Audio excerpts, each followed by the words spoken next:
President Yahya বিছানায় শুয়ে, উপরে নূর জাহান, গিভ অ্যান্ড টেক। 50-এর দশকে নূর জাহান ছিলেন পাকিস্তানের সবচেয়ে জনপ্রিয় নায়িকা। টেলিভিশনের পর্দা আর দর্শকের হৃদয় সমানে ভেঙেছেন তিনি। তবে নতুন নতুন ললনাদের আবির্ভাবে নূর জাহানের ছলনার জাদু সময়ের সাথে হারিয়ে গেল। নূর জাহান দর্শক হারিয়ে ফেললেন। কোনো ক্ষমতাধর ব্যক্তির সংস্পর্শ তার ক্যারিয়ারে কিছুটা উত্তেজনা সৃষ্টি করতে পারে। একথা চিন্তা করে নূরজাহান এসেছিলেন প্রেসিডেন্টের কক্ষে। নারী ছিল ইয়াহিয়ার সবচেয়ে বড় নেশা। দ্বিতীয় বড় নেশা ছিল মদ। এই দুই নেশা ইয়াহিয়াকে এমনভাবে পেয়ে বসেছিল যে রাষ্ট্রীয় গুরুত্বপূর্ণ বিষয়গুলোতে সিদ্ধান্ত নেওয়ার ক্ষমতা তিনি হারিয়ে ফেলেছিলেন। ফলে ভারত যখন পূর্ব পাকিস্তানের 5 লক্ষ মানুষ হত্যার পরিকল্পনা করল, ইয়াহিয়া সেটা বানচাল করতে পারলেন না। উল্টো ভারতের প্ল্যান বাস্তবায়নে সাহায্য করলেন। ইতিহাসের এই ভয়ঙ্কর গল্প ইচ্ছাকৃতভাবে মুছে ফেলা হয়েছে, কেননা তা না হলে প্রমাণ হয়ে যাবে ভারত বাংলাদেশের বন্ধু নয়, বরং চিরশত্রু।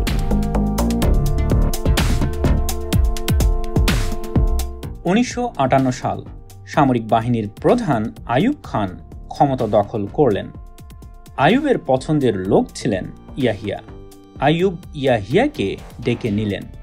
1959 সালে ইয়াহিয়া পাকিস্তানের জন্য নতুন একটি রাজধানী বানানোর নির্দেশ পান। ইসলামাবাদে মরুভূমির মাঝখানে এই শহর বানাতে হবে। কাজটি বাস্তবায়নে ইয়াহিয়ার সামনে মূল সমস্যা ছিল মিলিটারি যন্ত্র, যার অংশ ছিলেন তিনি নিজেই। পাকিস্তান এমন একটি দেশ যেখানে জাতীয় বাজেটের শতকরা 80% পর্যন্ত মিলিটারি খাতে ব্যয় হয়। সুযোগ পেলেই মিলিটারি জেনারেল ও অফিসাররা কোনো প্রজেক্টের মোট অর্থায়নের শতকরা 10% নিজেদের পকেটে ভরেন। ইসলামাবাদ নির্মাণ একটি বড় প্রজেক্ট। এই প্রজেক্টে মিলিটারি যন্ত্রের আঘাত হানার সম্ভাবনা ছিল অপরিসীম। তবে ইয়াহিয়ার কঠোর নজরদারি মিলিটারি যন্ত্রের সম্ভাব্য লম্ফঝম্পকে অসম্ভবে পরিণত করল। ইসলামাবাদ নির্মাণে দুর্নীতির কোনো অভিযোগ শোনা গেল না। ইয়াহিয়া আইয়ুবের ডান হাতে পরিণত হলেন, আর প্রেসিডেন্টের ডান হাতে থাকে অপরিসীম ক্ষমতা।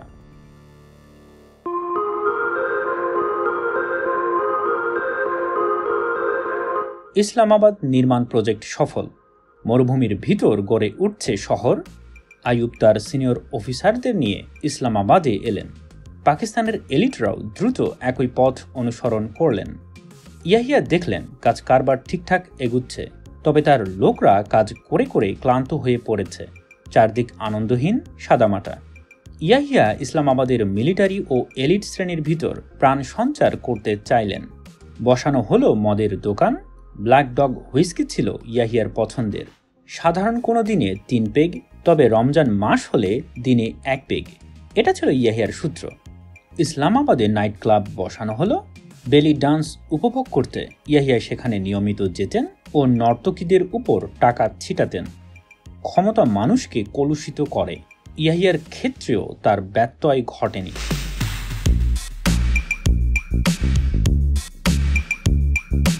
1950 সালে চীন তিব্বত দখল করে।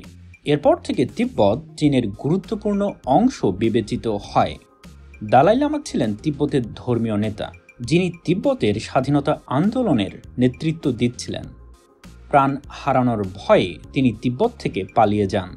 ভারত তাকে রাজনৈতিক আশ্রয় দেয়, যা ভারতের প্রতি চীনের বিদ্বেষ সৃষ্টি করে। এদিকে 1959 সালে ভারতের প্রধানমন্ত্রী জওহরলাল নেহেরু লাদাখে নিরাপত্তা বাহিনীর সদস্য সংখ্যা বৃদ্ধি করেন। এই অঞ্চলটি ভারত ও চীন উভয়ে নিজেদের বলে দাবি করত। নেহেরুর সিদ্ধান্তের ফলে প্রথমে 2 দেশের ভিতর সামরিক উত্তেজনা বৃদ্ধি পায়, পরে উভয় দেশের ভিতর যুদ্ধ বেঁধে যায়। যুদ্ধে ভারতের শোচনীয় পরাজয় ঘটে।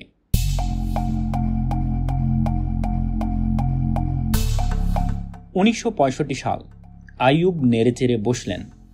দেশের ভিতর গণতন্ত্রপন্থীদের স্লোগান ক্রমশ উচ্চতর হচ্ছিল। আইয়ুবকে দ্রুত কিছু করতে হবে, তা না হলে তার পতন অনিবার্য। আইয়ুব দেখলেন ভারত এমনিতেই চীনের সাথে যুদ্ধে একেবারেই বিপর্যস্ত। এমন সময় পাকিস্তান যদি ভারত আক্রমণ করে কেমন হয়? যদি সম্পূর্ণ কাশ্মীর দখল সম্ভব হয়, তবে পাকিস্তানের জনগণ পরবর্তী 10 বছর আইয়ুবের গোলামি করতে দ্বিধা করবে না, অর্থাৎ আইয়ুব হয়ে যাবেন মহামানব। আইয়ুব ইয়াহিয়াকে স্মরণ করলেন। ইসলামাবাদ নির্মাণ প্রজেক্টের সফলতা ইয়াহিয়াকে আইয়ুবের ডান হাতে পরিণত করে। আইয়ুব আশা করেছিলেন ইসলামাবাদ প্রজেক্টের অনুরূপ কাশ্মীর দখল অভিযানে ইয়াহিয়া একই ধরনের সফলতা লাভ করবেন। আইয়ুব অবশ্য জানতেন না ইয়াহিয়ার বেশ পরিবর্তন ঘটেছে। ইয়াহিয়ার মস্তিষ্ক তখন নারী ও মদের নেশায় বিকল। আইয়ুব ইয়াহিয়াকে নির্দেশ দিলেন আকস্মিকভাবে কাশ্মীর আক্রমণ করতে। এতে হতভম্ব ভারতীয় সেনারা পালিয়ে যাবে, কিন্তু ইয়াহিয়া অহেতুক বিলম্ব করলেন। এই সুযোগে অতিরিক্ত ভারতীয় সেনা ছুটে এলো। যুদ্ধের ছক গেল পাল্টে, পাকিস্তান হল পরাজিত।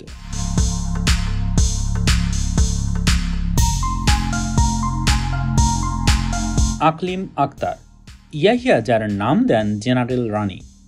60-এর দশকে রূপসী ব্যবসায় রানীর হাতেখড়ি।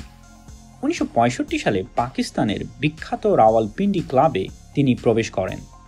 এই ক্লাবে সেনাবাহিনীর গুরুত্বপূর্ণ সদস্য, বড়সড় প্রতিষ্ঠানের মালিক ও প্রশাসনের ক্ষমতাধর সদস্যদের আনাগোনা ছিল। রানী জানতেন মাতালরা বারবার টয়লেটে যায়। তিনি ক্লাবের টয়লেটের পাশের টেবিলে বসে থাকতেন। সুযোগ পেলে মাতালদের জানাতেন কোন কোন রূপসী তার হেরেমে আছে।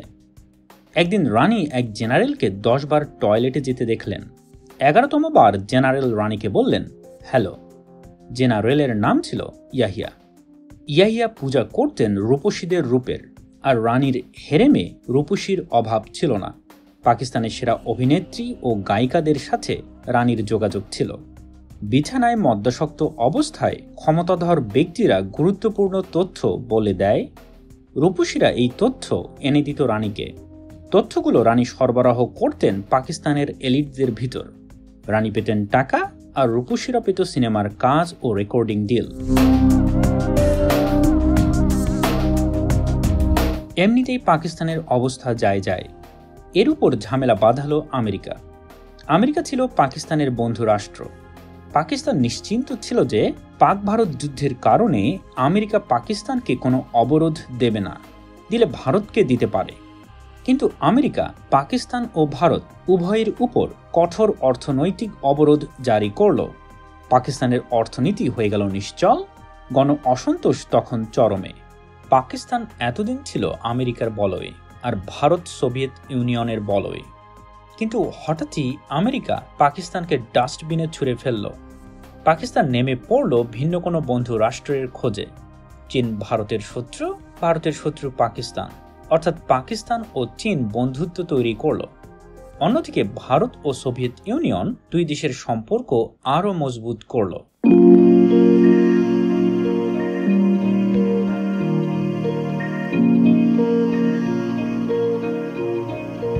পাক ভারত যুদ্ধে হারের পর আমেরিকার অবরোধ পাকিস্তানের অর্থনীতিকে নাজেহাল করে দেয়।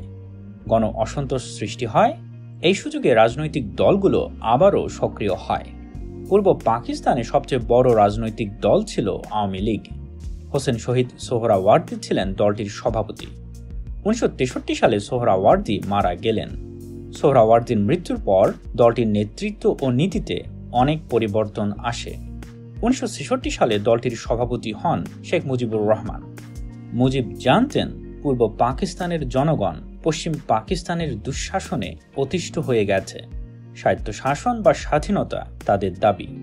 জন আকাঙ্ক্ষাকে সামনে রেখে মুজিব 6 দফা ঘোষণা করলেন। এতে পূর্ব পাকিস্তানের স্বায়ত্তশাসনকে সর্বোচ্চ গুরুত্ব দেয়া হলো। স্বায়ত্তশাসন অবশ্যই বাঙালিদের জন্য ভালো খবর, কিন্তু পাকিস্তানের কেন্দ্রীয় সরকারের জন্য পূর্ব পাকিস্তানের স্বায়ত্তশাসন হবে আত্মঘাতী সিদ্ধান্ত। যদি পূর্ব পাকিস্তান স্বায়ত্তশাসন অর্জন করে, তবে পাকিস্তানের কেন্দ্রীয় সরকার দুর্বল হয়ে যাবে। সুপার পাওয়ারগুলো আগের মতো পাকিস্তানকে গুনবে না। তবে পূর্ব পাকিস্তানের স্বায়ত্তশাসন ভারতের জন্য সুখবর ছিল, কেননা তখন পর্যন্ত ভারতের হুগলি পাটকলগুলো কাঁচামালের অভাবে অচল হয়ে গেছে। পূর্ব পাকিস্তান বিদেশে বিপুল পরিমাণ পাট রপ্তানি করে ও কয়লা আমদানি করে। ভারত নিজস্ব কয়লার বিনিময়ে যদি পূর্ব পাকিস্তান থেকে পাট আমদানি করতে পারে, তবে ভারতের চট শিল্পকে রক্ষা সম্ভব। অর্থাৎ 6 দফা ভারতের জন্য যেমন আশীর্বাদ বিবেচিত হলো, পাকিস্তানের কেন্দ্রীয় সরকারের জন্য ততটাই মাথা ব্যথার কারণ হলো। এরপর থেকে আওয়ামী লীগের পিছনে পুলিশ লেলিয়ে দেয়া হলো। 1968 সালে আগরতলা ষড়যন্ত্র মামলায় মুজিবের বিচার শুরু হলো, কিন্তু গণ আন্দোলনের মুখে পাকিস্তানের সরকার এগুতে পারেনি। 1969 সালে আইয়ুব ক্ষমতা ছাড়তে বাধ্য হলেন। আইয়ুব তার প্রিয় শিষ্য ইয়াহিয়ার কাছে পাকিস্তানের মসনদ রেখে গেলেন। ইয়াহিয়া প্রেসিডেন্ট হবার পর আমেরিকা পাকিস্তানের সাথে সম্পর্ক পুনর্মূল্যায়ন শুরু করে। 1969 সালের মে মাসে প্রেসিডেন্ট নিক্সন ইয়াহিয়াকে ফোন করেন।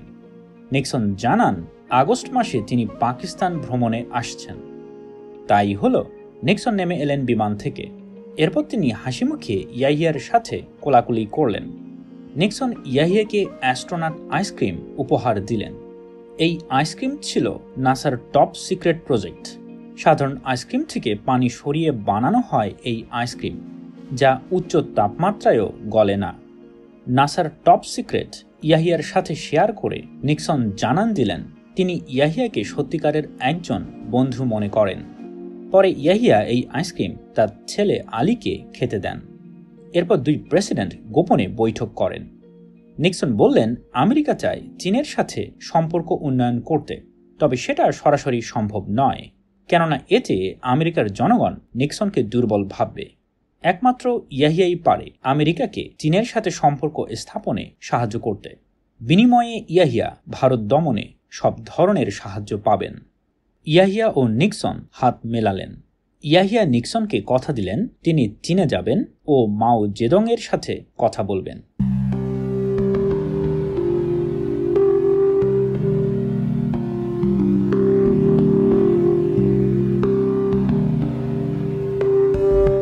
উনিশশো সালে আমেরিকা ESSA-8 স্যাটেলাইটটি উৎক্ষেপণ করে। উদ্দেশ্য ছিল আবহাওয়া পর্যবেক্ষণ। স্যাটেলাইটটি প্রতি 114.63 মিনিটে পৃথিবীকে একবার চক্কর দিত। প্রতিদিন মাত্র 8টি ছবি তুলতে পারত স্যাটেলাইটটি। আমেরিকার মায়ামিতে ন্যাশনাল হারিকেন সেন্টার অবস্থিত। এর কাজ স্যাটেলাইট থেকে পাঠানো ছবি পর্যবেক্ষণ করা। এতে করে কোনো অঞ্চলে সাইক্লোন সৃষ্টির সম্ভাবনা ও সাইক্লোনের লক্ষ্যস্থল আগে থেকেই জানা যায়, ফলে আগাম প্রস্তুতি গ্রহণ করা যায়। এই সেন্টারে কাজ করতেন নীল ফ্রাঙ্ক ও গর্ডন ডুন। তারা পর্যবেক্ষণ করেন আমেরিকার আবহাওয়া, তবে তারা দক্ষিণ এশিয়ার দিকেও নজর রাখতেন, কেননা প্রতি শতকেই দক্ষিণ এশিয়ায় একটি করে প্রলয়ঙ্করী সাইক্লোন আঘাত হেনেছে। যেমন 1737 ও 1864 সালের দুই সাইক্লোনে প্রত্যেকবার 3 লক্ষের বেশি মানুষ নিহত হয়। ডুন বিশ্বাস করতেন খুব শীঘ্রই অঞ্চলটিতে আরেকটি প্রলয়ঙ্করী সাইক্লোন আঘাত হানবে। তিনি পাকিস্তানে ছুটে আসেন, সতর্কতা ব্যবস্থার সংস্কার করেন। জনগণকে রেডিওর মাধ্যমে অ্যালার্ট পৌঁছানোর কাজ শুরু হয়। পাকিস্তানে আগে 1 থেকে 10 স্কেলে অ্যালার্ট জারি করা হতো। ডুন 1 থেকে 4 স্কেলে নতুন অ্যালার্ট সিস্টেম জারি করেন, অর্থাৎ ডুনের স্কেলের 4 মানে আগের স্কেলের 10। পশ্চিম পাকিস্তান ডুনের অ্যালার্ট সিস্টেম চালু করল, তবে পূর্ব পাকিস্তান যখন একই সিস্টেম চালু করতে গেল, আমলাতান্ত্রিক জটিলতায় তা আটকে গেল। উপকূলের মানুষজনকে ডুনের স্কেলের ব্যাখ্যা জানানো হলো না। মানুষজন মনে করল আগের স্কেলই বহাল আছে। পরে আমেরিকা আবহাওয়া পর্যবেক্ষণে উন্নত মানের স্যাটেলাইট ITOS-1 পাঠায়। এই স্যাটেলাইট উত্তর মেরুর উপর বসানো হয়, ফলে পুরো পৃথিবী ঘুরে একে ছবি তুলতে হতো না। স্যাটেলাইটটি উত্তর মেরুর উপর অবস্থান করত ও প্রতি 30 মিনিট পর পর ছবি পাঠাত।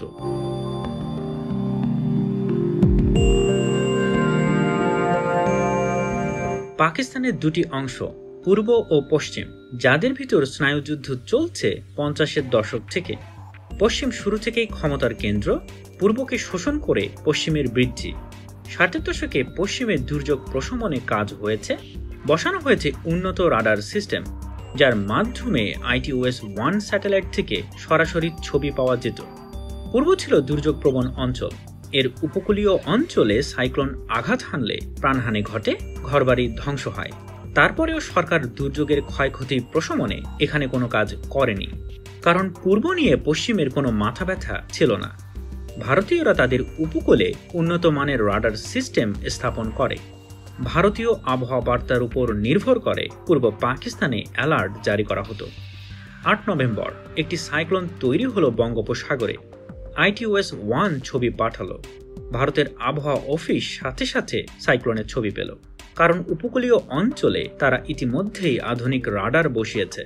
খবরটি তাদের তাৎক্ষণিকভাবে প্রকাশ করার কথা, কারণ সাইক্লোনটি ধেয়ে আসছিল উপকূলীয় অঞ্চলে। এর মূল লক্ষ্যবস্তু যদিও পূর্ব পাকিস্তান, তবে সাইক্লোনটির কবলে ভারতের বাণিজ্যবাহী জাহাজ পড়তে পারে। অর্থাৎ ভারতীয় কর্তৃপক্ষের চুপ থাকার কথা না। তবে সব যুক্তিকে উপেক্ষা করে ভারতীয় কর্তৃপক্ষ নীরব থাকল।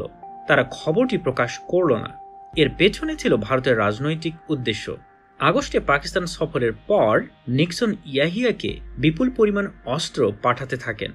এই অস্ত্র দিয়ে পাকিস্তান কি করবে? অবশ্যই ভারতের উপর চড়াও হবে। যদি সাইক্লোনের আঘাতে পূর্ব পাকিস্তানে হাজার কোটি টাকার ক্ষতি হয়, তবে মন্দ কি? পাকিস্তানকে বেশি দিন চুপচাপ রাখা যাবে। অর্থাৎ ভারত মনে প্রাণে চাইছিল সাইক্লোনটি পূর্ণ মাত্রার ধ্বংসলীলা নিয়ে বাঙালিদের উপর আশ্রে পড়ুক। 11 নভেম্বর নাগাদ এই সাইক্লোন উপকূলের প্রায় কাছাকাছি এসে পৌঁছাল। তখন এর বেগ ঘন্টায় 137 থেকে 145 কিলোমিটার। অবশেষে ভারতীয় আবহাওয়া অফিস সাইক্লোনের খবর প্রকাশ করেছে। পশ্চিম পাকিস্তান থেকে অ্যালার্ট জারি করা হয়েছে ডুনের সিস্টেমে, কিন্তু ডুনের সিস্টেম সম্পর্কে পূর্ব পাকিস্তান সম্পূর্ণ অজ্ঞাত। তারা পূর্বের 1 থেকে 10 স্কেল সম্পর্কে জানে। ফলে যখন পাকিস্তান রেডিওতে 4 নম্বর বিপদ সংকেত প্রেরণ করা হলো, পূর্ব পাকিস্তানিরা ভাবল 1 থেকে 10 স্কেল মাত্রায় মাত্র 4 নম্বর সংকেত। এটা আর এমন কি? পূর্ব পাকিস্তানের উপকূলীয় অঞ্চলে ছড়িয়ে পড়ল বিভ্রান্তি। 12 নভেম্বর, সেদিন ছিল পূর্ণিমা, অর্থাৎ ভরা জোয়ারে সাগরে পানির উচ্চতা ছিল এমনিতেই বেশি। ঘন্টায় 225.3 কিলোমিটার গতিবেগ নিয়ে সাইক্লোন আশ্রে পড়ল উপকূলে। পানির উচ্চতা হয়ে গেল 20 মিটার, যা 2 তলা বাড়ির চেয়েও কিছু বেশি। হতভম্ব মানুষরা বুঝতে পারল না কি হলো, কেন কেউ তাদের কিছুই জানালো না। এই প্রশ্ন তখন তাদের মনে ঘুরপাক খাচ্ছিল।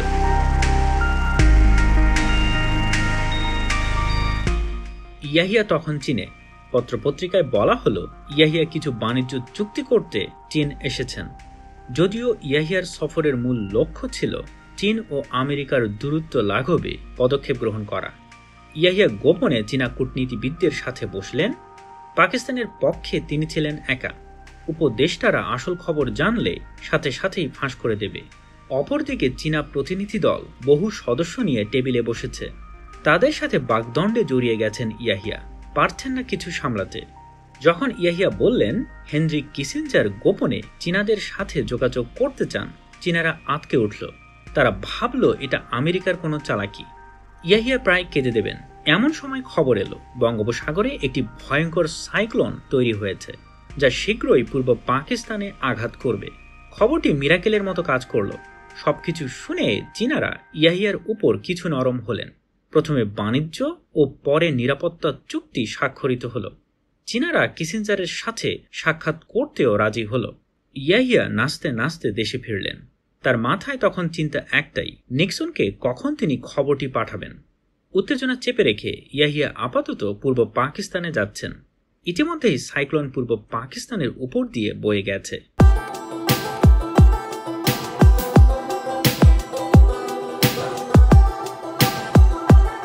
ইয়াহিয়া ঢাকায় পৌঁছালেন। চীন সফরের সফলতা উদযাপন করা চাই। এক বাঙালি ব্যবসায়ী মহিলা ইয়াহিয়ার সম্মানে বড় পার্টি দিয়েছেন। ইয়াহিয়া ছুটে গেলেন সেখানে। উপদেষ্টারা ইয়াহিকে বোঝাবার চেষ্টা করলেন উপকূলের অবস্থা ভালো নয়, তাকে সেখানে একবার যেতে হবে। পরদিন হেলিকপ্টারে চড়ে মনপুরা দ্বীপের উপর দিয়ে যাচ্ছেন ইয়াহিয়া। তিনি পাইলটকে বললেন, it doesn't look so bad. Pilot helicopter নিচে নামাতে গেলে ইয়াহিয়া নিষেধ করলেন। তার অত সময় নেই নষ্ট করার। হেলিকপ্টারে করে তিনি দ্রুত ঢাকা ফিরলেন। এরপর বিমানবন্দর থেকে সরাসরি চলে গেলেন পশ্চিম পাকিস্তানে। জরুরি অবস্থা ঘোষণা করলেন না, ফলে স্থানীয় প্রশাসন কোনো ব্যবস্থাও নিতে পারল না। মুজিব ঢাকার আশেপাশে নির্বাচনী প্রচার চালাচ্ছিলেন। গলাবাজির উপর তিনি কাজকে অগ্রাধিকার দিতেন। মুজিব জানতেন ভোট পেতে হলে তাকে প্রমাণ করতে হবে বিপদে বাঙালিরা তাকে পাশে পাবে। বস্তা ভর্তি চাল, তেলের বোতল, কাপড় নৌকায় করে তিনি দুর্যোগ আক্রান্ত অঞ্চলে ছুটে এলেন। আপাতত নির্বাচনী প্রচারণা বন্ধ রাখলেন। তিনি জানতেন দুর্যোগ কবলিত এলাকায় পৌঁছালে তার প্রচারণা 10 গুণ ভালো হবে। আসলে তাই হলো। খবর ছড়িয়ে গেল সংবাদপত্রে। মানুষেরা বেঁচে থাকার তাগিদে গাছের বাকল, মৃত কুকুরের লাশ পর্যন্ত খাচ্ছে। ক্ষুধার্ত মাকে খাবারের বিনিময়ে শারীরিক সম্পর্কে বাধ্য করেছে পশ্চিম পাকিস্তানি সেনা। এই সেনাদের অনেকে রেশনের খাবার বিক্রি করছে। ইয়াহিয়াকে এই ব্যাপারে অভিযোগ করা হলে তিনি বলেন, আমার সরকার ফেরেস্তাদের সরকার নয়। এদিকে ঢাকায় পাঞ্জাবি অফিসাররা এশিয়ান হাইওয়ে মোটর র্যালিতে অংশ নেয়া ড্রাইভারদের নিয়ে রাজকীয় ভোজে তখন ব্যস্ত। পাঞ্জাবি কিছু ব্যবসায়ী পরিস্থিতির সুযোগ নিয়ে উচ্চ মূল্যে খাবার বিক্রির চেষ্টা করছিল। মুজিব এসব কিছুর সমালোচনা করে বললেন, বড় ধরনের উদ্ধার ও রিলিফ কার্যক্রম যদি সাইক্লোন আঘাত হানার 24 ঘন্টার ভিতর চালু হতো তবে হাজার হাজার মানুষকে বাঁচানো যেত। হাজার হাজার মানুষ শুধুমাত্র খাবারের অভাবে, চিকিৎসার অভাবে মারা গেছে। যদি এলাকাটিতে নৌবাহিনী ছুটে যেত তবে হাজারো ভেসে যাওয়া মানুষকে তারা উদ্ধার করতে পারত। রিলিফ ও উদ্ধার কার্যক্রমে ব্যর্থতা ক্ষমার অযোগ্য। মুজিব ঘোষণা করলেন, তিনি ক্ষমতায় এলে রিলিফ কার্যক্রমে বিলম্বকারী অফিসারদের দেখে ছাড়বেন। এসব খবর স্ফুলিঙ্গের মতো ছড়িয়ে পড়ছিল। বাঙালিদের মনে পশ্চিম পাকিস্তানিদের প্রতি সন্দেহ প্রবল হল। বাঙালিরা ভাবতে শুরু করল যে পশ্চিম পাকিস্তানিরা তাদের যে কোনোভাবে মারতে চায়। তাদের বাঁচার পথ একটাই, মুজিবকে ভোট দেয়া।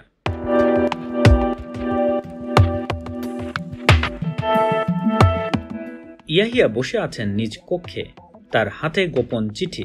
চিঠিটি চীনাদের, এটি যাবে নিক্সনের কাছে।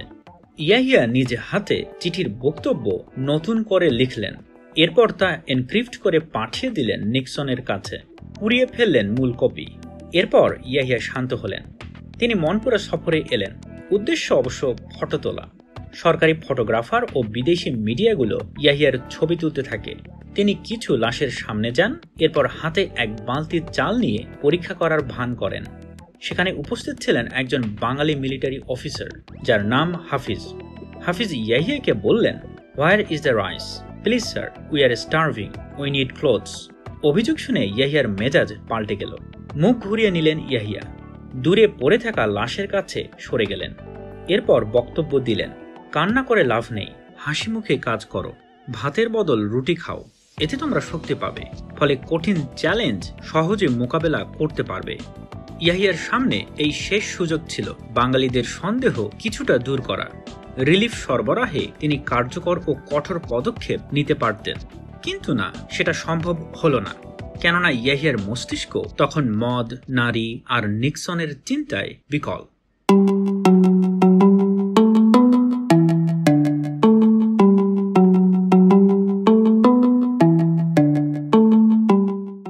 পাকিস্তানে জাতীয় নির্বাচন ঘনিয়ে আসছে। জাতীয় পরিষদে মোট আসন 300। জনসংখ্যার ভিত্তিতে আসন বন্টন করা হলো। পূর্ব পাকিস্তানকে দেয়া হলো 162 ও পশ্চিম পাকিস্তানকে 138। পাকিস্তানের মসনদে বসতে হলে কোনো দলকে ন্যূনতম 151টি আসন পেতে হবে। বাঙালিদের প্রতি ইয়াহিয়ার কোনো আবেগ নেই। ইয়াহিয়া চান পশ্চিম পাকিস্তানিদের কেউ ক্ষমতায় বসুক।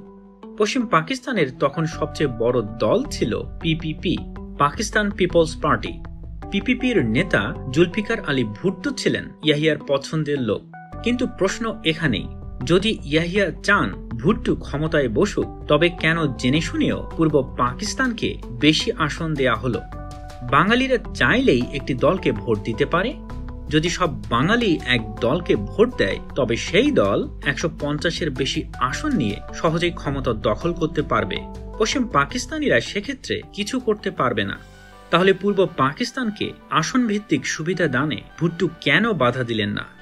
এর কারণ, ভুট্টো ধারণা করেছিলেন বাঙালিরা আদৌ এক হতে পারবে না। আওয়ামী লীগ বড় দল, তবে পূর্ব পাকিস্তানে আরও অনেকগুলো দল ছিল।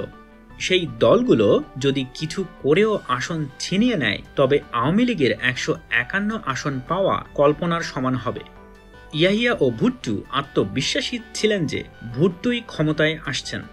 কিন্তু সাইক্লোন আঘাত হানার পর ইয়াহিয়ার উপর্যুপরি প্রহসন বাঙালিদের মনে সন্দেহের বীজ রোপণ করে। বাঙালি রাজনীতিবিদরা এই সুযোগ গ্রহণ করেন। পশ্চিম পাকিস্তানিরা বাঙালিদের গলা টিপে মারতে চায়, এই ধারণা রাজনীতিবিদরা জনমনে রোপণ করতে সক্ষম হন। সব ধারণা ভুল প্রমাণ করে এই প্রথমবার বাঙালিরা এক হয়। ক্ষমতায় চলে আসে তাদের দল আওয়ামী লীগ।